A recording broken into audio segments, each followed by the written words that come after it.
ಪ್ರೀತಿಯ ವೀಕ್ಷಕರಿಗೆ ನನ್ನ ಚಾನಲ್ಗೆ ಸ್ವಾಗತ ಮಾಡ್ತಾ ಇದ್ದೀನಿ. ಈ ವಿಡಿಯೋ ನೋಡ್ತಾ ಇರೋರು ನನ್ನ ಚಾನಲ್ಗೆ ಸಬ್ಸ್ಕ್ರೈಬ್ ಮಾಡಿಕೊಂಡು ನೋಡ್ತಾ ಇದ್ದೀರಾ ಅಂತ ಅಂದ್ಕೊಂಡಿದ್ದೀನಿ. ಇನ್ನೂ ಸಬ್ಸ್ಕ್ರೈಬ್ ಮಾಡ್ಕೊಂಡಿಲ್ಲ ಅಂತಂದರೆ ಪ್ಲೀಸ್ ನನ್ನ ಸಬ್ಸ್ಕ್ರೈಬ್ ಮಾಡಿಕೊಂಡು ಸಪೋರ್ಟ್ ಮಾಡ್ಬೋದು. ಇವತ್ತಿನ ಈವ್ನಿಂಗ್ ರೊಟೀನ್ ಹೇಗಿದೆ ಅಂತ ನೋಡೋಣ ಬನ್ನಿ. ಈವ್ನಿಂಗಿಂದ ಸ್ಟಾರ್ಟ್ ಮಾಡಿದ್ದೀನಿ ನಾನು. ಒಂದು ಕಡೆ ರೈಸಿಗೆ ಇಟ್ಟಿದ್ದೆ, ಒಂದು ಕಡೆ ಇವತ್ತು ಡಿಫ್ರೆಂಟ್ ಆಗಿರೋ ಪಲ್ಯನ ಟ್ರೈ ಮಾಡಬೇಕಂತ ಅಂದ್ಕೊಂಡು ನಿಮ್ಮ ಜೊತೆನ ಶೇರ್ ಮಾಡ್ಕೊತಾ ಇದ್ದೀನಿ. ನಾನು ಇಲ್ಲಿ ಒಂದು 6-7 ಮೆಣಸಿನ್ಕಾಯಿ ತೊಗೊಂಡಿದ್ದೀನಿ. ನಾನು ಫಸ್ಟ್ ಇವನ್ನ ರೋಸ್ಟ್ ಮಾಡ್ಕೊಂಡ್ಬಿಡ್ತೀನಿ, ಫ್ರೈ ಮಾಡ್ತೀನಿ. ಲಾಸ್ಟಲ್ಲಿ ಅಷ್ಟೇ ನಾನು ಎಣ್ಣೆ ಹಾಕ್ಬಿಟ್ಟು ಫ್ರೈ ಮಾಡ್ತೀನಿ. ಇವಾಗಲೇ ಹಾಕ್ಬಿಟ್ರೆ ಘಾಟ ಆಗುತ್ತೆ ಅಂತಂದು ಮಾಡ್ತಾಯಿದ್ದೀನಿ. ನಾನು ಫ್ರೈ ಮಾಡಿಬಿಟ್ಟು ಲಾಸ್ಟಲ್ಲಿ ಸ್ವಲ್ಪ ಎಣ್ಣೆ ಹಾಕ್ಬಿಟ್ರೆ ಸ್ವಲ್ಪ ಘಾಟನೂ ಕಮ್ಮಿ ಆಗುತ್ತೆ ಅಂತಂದು ನೋಡ್ತಾ ಇರ್ಬೋದು. ಲಾಸ್ಟಲ್ಲಿ ಈ ಥರ ಆಗಿದ್ದಾವೆ. ಹಸಿ ಖಾರ ಹಾಕ್ಬಿಟ್ಟು ಮಾಡಬೇಕಾ ಅಂತ ಅಂದ್ಕೊಂಡಿದ್ದೀನಿ ನಾನು. ಅದಕ್ಕೆ ನಾನು ಈ ಥರ ಟ್ರೈ ಮಾಡ್ತಾಯಿದ್ದೀನಿ. ನೀವು ಒಂದ್ಸಲ ಟ್ರೈ ಮಾಡಿ ನೋಡಿ, ತುಂಬಾ ಚೆನ್ನಾಗಿರುತ್ತೆ. ಟೇಸ್ಟ್ ಮಾತ್ರ ನನಗಂತೂ ತುಂಬಾ ಇಷ್ಟ ಆಯಿತು. ನಾನು ಮಾಡಿರೋ ಎಡವಟ್ಟು ಏನಪ್ಪ ಅಂತಂದರೆ ಎಲ್ಲ ಅಡುಗೆ ಎಲ್ಲ ಆಯಿತು, ವಿಡಿಯೋ ಮಾಡಿದ್ದೂ ಆಯಿತು. ಅಡುಗೆ ಮಾಡಿದ್ದನ್ನು ಸರ್ವ್ ಮಾಡೋದು ವಿಡಿಯೋ ಮಾಡೋದನ್ನೇ ಮರ್ತೋಗಿದ್ದೀನಿ ನಾನು. ಇರಲಿ ಪರವಾಗಿಲ್ಲ ಅಂತಂದು ನೆಕ್ಸ್ಟ್ ಟೈಮ್ ಮಾಡಿದ್ರೆ ಆಯ್ತು ಅಂತಂದು ಸುಮ್ಮನೆ ಆದೆ ನಾನು. ನನ್ನ ಮಗಳು ಬಂದು ಕುಂತ್ಕೊಂಡು ನಾನು ವಿಡಿಯೋ ಮಾಡ್ತಾಯಿದ್ನಲ್ಲ, ಅವಳು ಮಾತಾಡ್ತಾ ಇದ್ಲು. ಇವಾಗ ನನಗೆ ಅನ್ನ ಎಲ್ಲ ಕುದ್ದಿದೆ ಅಂತಂದು ಬಸಿಯೋದಕ್ಕೆ ರೆಡಿ ಮಾಡ್ತಾಯಿದ್ದೆ. ನಾನು ಯಾವಾಗಲೂ ಬಸ್ತಾನೇ ಮಾಡೋದು, ಕುಕ್ಕರಲ್ಲಿ ಮಾಡಲ್ಲ. ಯಾಕಂದರೆ ನಾನು ತಿನ್ನೋದಕ್ಕೆ ಇಷ್ಟ ಆಗಲ್ಲ ಕುಕ್ಕರಲ್ಲಿ ಮಾಡಿರೋ ಅನ್ನನ. ಅದಕ್ಕೆ ನಾನು ಬಸ್ತಾನ ಅಥವಾ ಇಂಬ್ರನ್ನ ಎರಡರಲ್ಲಿ ಒಂದು ಮಾಡ್ತೀನಿ. ಅದು ತೆಪ್ಪೆಯಲ್ಲೇ ಮಾಡ್ತೀನಿ, ಕುಕ್ಕರಲ್ಲಿ ಮಾಡಲ್ಲ. ಏನೋ ಅರ್ಜೆಂಟ್ ಇದ್ರೆ ಅಷ್ಟೇ ಮಾಡ್ತೀನಿ ನಾನು ಕುಕ್ಕರಲ್ಲಿ. ಇವತ್ತು ಪಲ್ಯ ನಾನು ಡಿಫ್ರೆಂಟಾಗಿ ಟ್ರೈ ಮಾಡ್ತಾಯಿದ್ದೀನಿ ಅಂತ ಅಂದನಲ್ಲ, ಎಲ್ಲ ತರಕಾರಿನ ಹಾಕ್ಬಿಟ್ಟು ಮಾಡ್ತಾಯಿದ್ದೀನಿ. ಆರೋಗ್ಯಕ್ಕೂ ಒಳ್ಳೆಯದು, ಹೆಲ್ತಿ ಫುಡ್ ಅಂತಲೇ ಹೇಳ್ಬೋದು. ಮನೇಲಿ ಈ ಥರ ಟ್ರೈ ಮಾಡಿಕೊಂಡು ತಿಂದು ನೋಡಿ, ತುಂಬಾ ಇಷ್ಟಪಟ್ಟು ತಿಂತೀರ. ನನಗಂತೂ ತುಂಬ ಇಷ್ಟ ಆಯಿತು. ಇವಾಗ ಬೇಗ ಅನ್ನ ಬಸೋದು ಅದನ್ನೆಲ್ಲ ನೀಟಾಗಿ ಅಂದರೆ ಮೇಲೆಲ್ಲ ಬಂದಿರುತ್ತೆ ಅದನ್ನೆಲ್ಲ ನೀಟಾಗಿ ಮಾಡಿಬಿಟ್ಟು ಒಂದು ಕಡೆ ಎತ್ತಿಟ್ಬಿಡ್ತೀನಿ. ನಾನು ಮಾಡ್ತಿರೋದು ಅನ್ನ ಮತ್ತು ಚಪಾತಿ ಮತ್ತು ಪಲ್ಯ 3 ಮಾಡ್ತಾಯಿದ್ದೀನಿ. ಇವಾಗ ತರಕಾರಿ ಏನೇನು ತೊಗೊಂಡಿದ್ದೀನಿ ಅಂತ ನೋಡ್ಕೊಂಡು ಬನ್ನಿ. ನಾನಿಲ್ಲಿ ಆಲೂಗಡ್ಡೆ ತೊಗೊಂಡಿದ್ದೀನಿ, ನೋಡ್ತಾ ಇರ್ಬೋದು. 1 ಆಲೂಗಡ್ಡೆ ತೊಗೊಂಡಿದ್ದೀನಿ.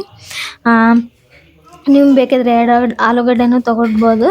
ಇಲ್ಲಿ 2 ಟೊಮೊಟೊ ತೊಗೊಂಡಿದ್ದೀನಿ, 2 ಬದನೆಕಾಯಿ, 1 ದೊಣ್ಣೆ ಮೆಣಸಿನ್ಕಾಯಿ, ಸ್ವಲ್ಪ ಇದು ಬೀನ್ಸ್ ತೊಗೊಂಡಿದ್ದೀನಿ. ಅವನ್ನೆಲ್ಲ ತರಕಾರಿನ ಸಣ್ಣದಾಗಿ ಕಟ್ ಮಾಡ್ಕೊತೀನಿ. ಯಾಕಂದರೆ ಟೇಸ್ಟಿಯಾಗಿ ಬರುತ್ತೆ ಸಣ್ಣದಾಗಿ ಕಟ್ ಮಾಡೋದ್ರಿಂದ. ಬದನೆಕಾಯಿ ಅದು,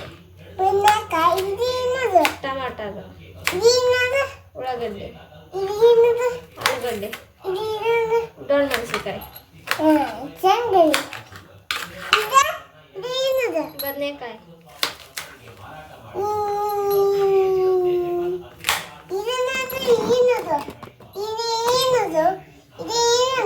ಏನು ಟಮಾಟ ಹಣ್ಣು,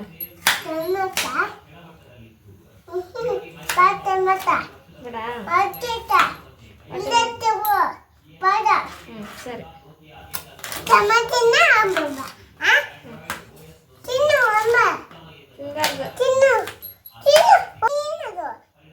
ದೊಣ್ಣೆ ಮೆಣಸಿನ್ಕಾಯಿ ಸರಿ. ಪಲ್ಯ ಮಾಡಮ್ಮ, ಎಲ್ಲ ಪಲ್ಯ ಮಾಡಮ್ಮ.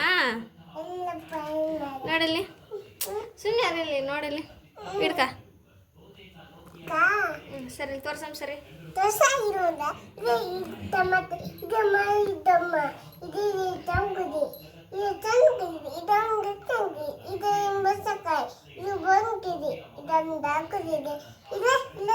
ತೋರಿಸ್ತೀನಿ. ಸರಿ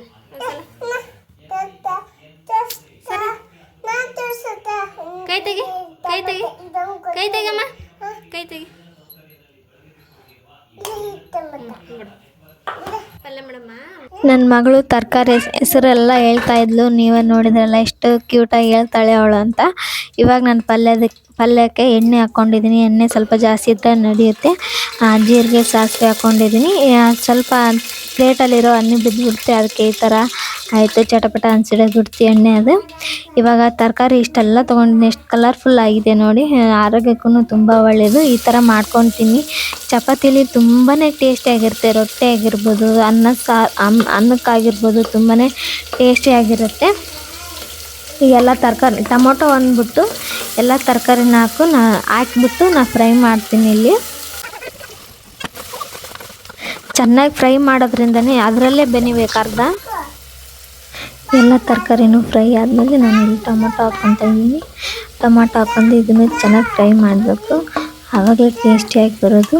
ಇದನ್ನು ಅದರಲ್ಲೇ ಬೆನಿಬೇಕು ಅರ್ಧ, ಆವಾಗಲೇ ತುಂಬ ಟೇಸ್ಟಿಯಾಗಿ ಬರುತ್ತೆ ನಮಗೆ.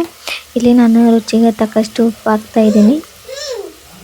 ಉಪ್ಪು ನಿಮ್ಗೆ ಎಷ್ಟು ರುಚಿ ಬೇಕೋ ಅಷ್ಟು ಹಾಕೊಳ್ಳಿ. ಉಪ್ಪು ತೀರಾ ಹಾಕ್ಕೊಂಡ್ರೆ ಕಡಿಮೆ ಮಾಡೋದಕ್ಕಾಗಲ್ಲ, ಕಡಿಮೆ ಹಾಕ್ಕೊಂಡ್ರೆ ನಮಗೆ ಸ್ವಲ್ಪ ನಮ್ಗೆ ಎಷ್ಟು ಬೇಕೋ ಮತ್ತೆ ಅಷ್ಟು ಹಾಕ್ಕೋಬೋದು. ಈಗ ಅರಶಿನ ಹಾಕ್ಕೊತಾ ಇದ್ದೀನಿ. ಈಗ ಅಂಗನವಾಡಿಯಲ್ಲಿ ಕೊಟ್ಟಿರ್ತಾರಲ್ವ ಸಾಂಬಾರು ಪೌಡ್ರ್ ಹಾಕ್ತಾಯಿದ್ದೀನಿ. ನೀವು ಬೇಕಾದ್ರೆ ಗರಂ ಮಸಾಲನೂ ಕೂಡ ಹಾಕ್ಕೋಬೋದು. ಈಗ ಹಾಕೊಂಡು ಚೆನ್ನಾಗಿ ಫ್ರೈ ಮಾಡ್ತೀನಿ ಹಸಿ ವಾಸನೆ ಹೋಗೋವರೆಗೂ.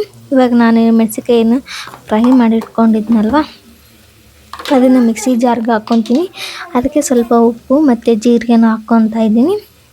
ಹಾಕ್ಕೊಂಡ್ಬಿಟ್ಟು ಅನ್ಕ ಸೈಡಲ್ಲಿ ಎತ್ತಿಟ್ಕೊತೀನಿ. ಎಲ್ಲ ಫ್ರೈ ಆದಮೇಲೆ ಇವಾಗ ಹಸಿ ಖಾರ ಹಾಕೋದು ಇದೆ. ನಾನು ಹಸಿ ಖಾರ ಹಾಕ್ಬಿಟ್ಟು ಮಾಡ್ತಿರೋ ಪಲ್ಯ ತುಂಬಾ ಟೇಸ್ಟಿಯಾಗಿರುತ್ತೆ. ಒಂದ್ಸಲ ಟ್ರೈ ಮಾಡಿ ನೋಡಿ ನೀವು. ಇದೆಲ್ಲ ಕಲಿಸಿ ಕುಕ್ಕರ್ ಮುಚ್ಚಳ ಸ್ವಲ್ಪ ನೀರು ಹಾಕ್ಬಿಟ್ಟು ಕುಕ್ಕರ್ ಮುಚ್ಚಳ ಮುಚ್ಚಿ ನಿಮಗೆ ಒಂದು 2 ವಿಸಲ್ 3 ವಿಸಲ್ ಸಾಕು. ವಿಸಲ್ ಬಡಿಸಿದ್ರೆ ಆಯಿತು, ಪಲ್ಯ ರೆಡಿ ಆಗುತ್ತೆ. ಪೂರ್ತಿಯಾಗಿ ವಿಡಿಯೋ ಮಾಡೋದಕ್ಕಾಗಲ್ಲ. ಈ ವಿಡಿಯೋ ನಿಮ್ಗೆ ಇಷ್ಟ ಆಗಿರುತ್ತೆ ಅಂದ್ಕೊಂಡಿರ್ತೀನಿ. ಇಷ್ಟ ಆಗಿದರೆ ನಮ್ಮ ಚಾನಲ್ಗೆ ಸಬ್ಸ್ಕ್ರೈಬ್ ಮಾಡಿಕೊಂಡು ಲೈಕ್ ಮಾಡಿ ಮತ್ತು ಶೇರ್ ಮಾಡಿ ಅಂತ ಹೇಳ್ತಾ ಇವತ್ತಿನ ವಿಡಿಯೋನ ಇಲ್ಲಿಗೆ ಎಂಡ್ ಮಾಡ್ತಾಯಿದ್ದೀನಿ. ಮತ್ತು ಮುಂದಿನ ವಿಡಿಯೋದಲ್ಲಿ ಸಿಗ್ತೀನಿ. ಟೇಕ್ ಕೇರ್, ಬಾಯ್ ಬಾಯ್.